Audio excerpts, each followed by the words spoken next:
رات کو تراویح کا جو سجدہ ہے 1500 نیکی ہے، 1500۔ کچھ لوگ 8 پڑھتے ہیں، ان کے پاس بھی دلیل ہے، کوئی بات نہیں، ٹھیک ہے۔ ہم 20 پڑھتے ہیں تو ہمارے پاس بھی صحابہ کی دلیل ہے، ٹھیک ہے۔ لیکن بھائیو 8 سے 10 کر دینا کوئی منع نہیں، 8 کو 12 کر دینا کوئی منع نہیں۔ صحابہ کے دور میں جب اللہ کے نبی تشریف لے گئے تھے دنیا سے، تو مکے والے کیا کرتے تھے؟ 4 تراویح، یہ جو ہم 4 تراویح کے بعد بیٹھتے ہیں نا، ترویحہ آرام کرنا، تراویح کا نام بعد میں پڑا، اس کا صحابہ کے دور میں اس کا نام ہے قیام اللیل، قیام رات کا قیام، جیسے حرم میں آخری 10 دن میں ہوتا ہے قیام اللیل۔ تراویح اس کا نام پڑا بعد میں۔ اللہ کے نبی کے بعد مکے والوں نے کیا کیا کہ وہ 4 تراویح پڑھتے تھے اور پھر ایک طواف کرتے تھے، تو بشاشت بھی آ جاتی تھی اور طواف بھی چھوٹا سا ہوتا تھا، مجمع بھی تھوڑا سا ہوتا تھا۔ 80s میں گیا تو تھوڑا سا مجمع ہوتا تھا، 5-7 منٹ میں طواف ہو جاتا تھا۔ تو طواف کرتے پھر 4 تراویح پڑھتے، پھر طواف کرتے پھر 4 تراویح پڑھتے، تو اس طرح کرتے کرتے کرتے کرتے ان کی سحری کا وقت ہو جاتا، جا کے سحری کھاتے، فجر پڑھتے، اشراق پڑھ کے پھر آرام کرتے۔ مدینے والوں نے سوچا کہ وہ تب ہر 4 تراویح تو بعد سجدہ طواف کر دیں، ہن اپا کی کریے؟ انہوں نے کہا ہم ڈبل تراویح پڑھیں گے، تو انہوں نے 40 رکعت شروع کر دی۔ تو رات کی نماز میں کوئی ایسی پابندی نہیں کہ اس کے اوپر نہیں پڑھ سکتے۔ قیام اللیل مثنا و مثنا، رات کی نماز 2 رکعت ہے، اور جب ختم کرنا چاہو تو ایک وتر کے ساتھ اسے ختم کر دو۔ تو مدینے والے 40 تراویح پڑھتے تھے۔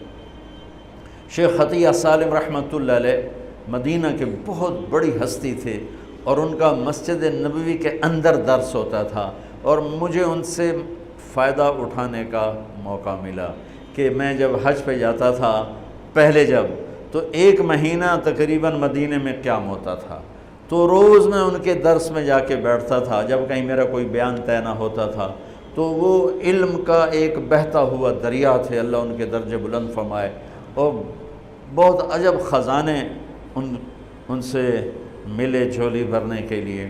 انہوں نے کتاب لکھی ہے صلاۃ التراویح، تراویح کی نماز۔ کس بات پہ لکھی ہے؟ فرمانے لگے کہ میں دیکھتا ہوں 8 تراویح پڑھنے کے بعد بہت سے لوگ پیچھے جا کے بیٹھ جاتے ہیں، اور یہ نادان لوگ ہیں جو 8 تراویح پڑھ کے اور پیچھے جا کے بیٹھ جاتے ہیں۔ میں ان کے لیے یہ کتاب لکھ رہا ہوں کہ بے شک یہ بھی روایت ہے 8 تراویح کی اور 20 کی بھی، اور اس کی کوئی ایسی پابندی نہیں کہ 8 کے بعد پڑھنی ہی کوئی نہیں، میں جتی چاہ کے دوڑے جان دینا جی میں مغروب پتہ نہیں کوئی نہ پڑھ آ گیا۔ یہ قیام اللیل یہ بندگی کی رات ہیں، یہ بندگی کی راتیں ہیں، یہ عبادت کی راتیں ہیں۔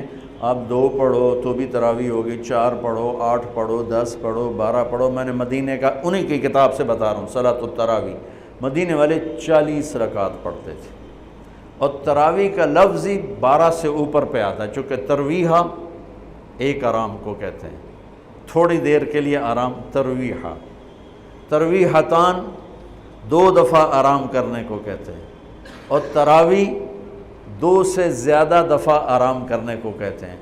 8 تراویح پڑھی جائے تو اس پہ تراویح کا لفظ صادق کے نہیں آتا، بلکہ نام صلاۃ و ترویحتان ہوگا، ترویحتان۔ وہ 12 پڑھیں گے تو تراویح کا لفظ اس پر صادق آئے گا کہ 3 دفعہ آرام کرنے کو تراویح کہتے ہیں۔ یہ کوئی مطلب ہے کہ میں کوئی مناظرہ نہیں کر رہا ہوں، نہ ہی میری عادت ہے مناظرہ کرنے کی، لیکن جو 8 تراویح کو کہتے ہیں بس اس سے اوپر پڑھنی نہیں، ان کو یہ بتا رہا ہوں کہ یہ اپنا نقصان نہ کرو۔ تراویح کی نماز ہو رہی 20 پڑھو، تم نے گھر جا کے کرنا کیا ہے؟ صرف اوپر کے آدھا گھنٹہ اوپر لگ جاتا ہے اور آدھے گھنٹے میں ساری نماز نمٹ جاتی ہے، لیکن آپ کو ملتا کیا ہے؟ ہر سجدے کے بدلے 1500 نیکی۔ کیوں ضائع کرتے؟ یہاں چھوڑو، سب سے بڑی مسجد تو وہ اس نے بنائی ہے ملک ریاض صاحب، اللہ اس کو جزائے خیر دے، بڑا سخی آدمی ہے، اور سخی کی تعریف نہ کرنا بھی بہت بڑا بخل ہے، بہت سخی آدمی ہے۔ تو اس نے وہ بنائی ہے بحریہ ٹاؤن کی مسجد، وہاں ایک وہ ہو جائے ایک اعلان ہو جائے اور ایک پوسٹ لگ جائے کہ جو ہماری مسجد میں آ کے نماز پڑھیں گے ان کو 1500 نہیں 150 روپیہ فی سجدہ دیا جائے گا. تسی اگلے دن تماشا ویکھے جے کی ہوندا ہے. جو سارا بحریہ ٹاؤن بلاک نہ ہو جاوے تو مینوں نہ پلوے. وہ جنہیں کدی دادیاں نو پوچھیا نہیں، دادیاں نو موڈیاں تے چاہتے لے آون گیا دادا میرے نال آیا. وہ آ کے دو آ گیا دادی نو میں آندا ہے، نانے نو میں چاہیا، نانی نو ایس چاہیا. تو لڑائیاں ڈنڈے شروع ہو جاؤں. میری قوم روپے کو جانتی ہے، نیکی کو نہیں جانتی. انہیں یہ پتہ ہے کہ پیسہ کیا چیز ہے، اس کے لیے جھوٹ بھی بولیں گے، اس کے لیے ہر غیرت کی حدوں کو توڑ دیں گے. نیکی نہیں جانتی. تو میرا نبی فرما رہا ہے تراویح کے ہر سجدے پہ 1500 نیکی لکھی جائے گی. اور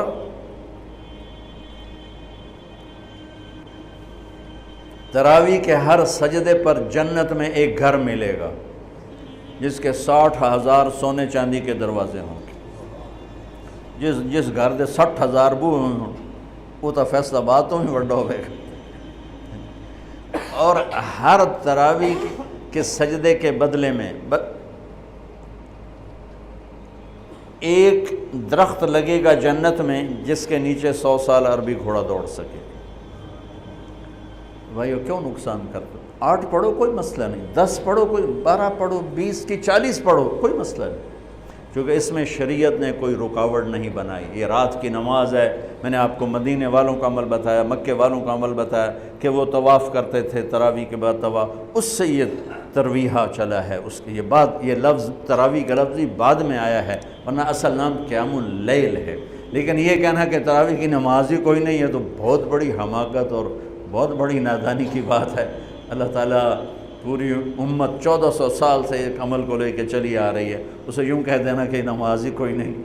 اتنی دلیری بھی ٹھیک نہیں اور اتنی شدت بھی ٹھیک نہیں کہ کوئی تراویح پڑھنے نہیں آیا تو کفر تے ہی فتویٰ لا دو، میں تو کافر ہو گیا، مردود ہو گیا، پتہ نہیں کیا کیا کرتے رہتے ہیں ہمارے خطیب.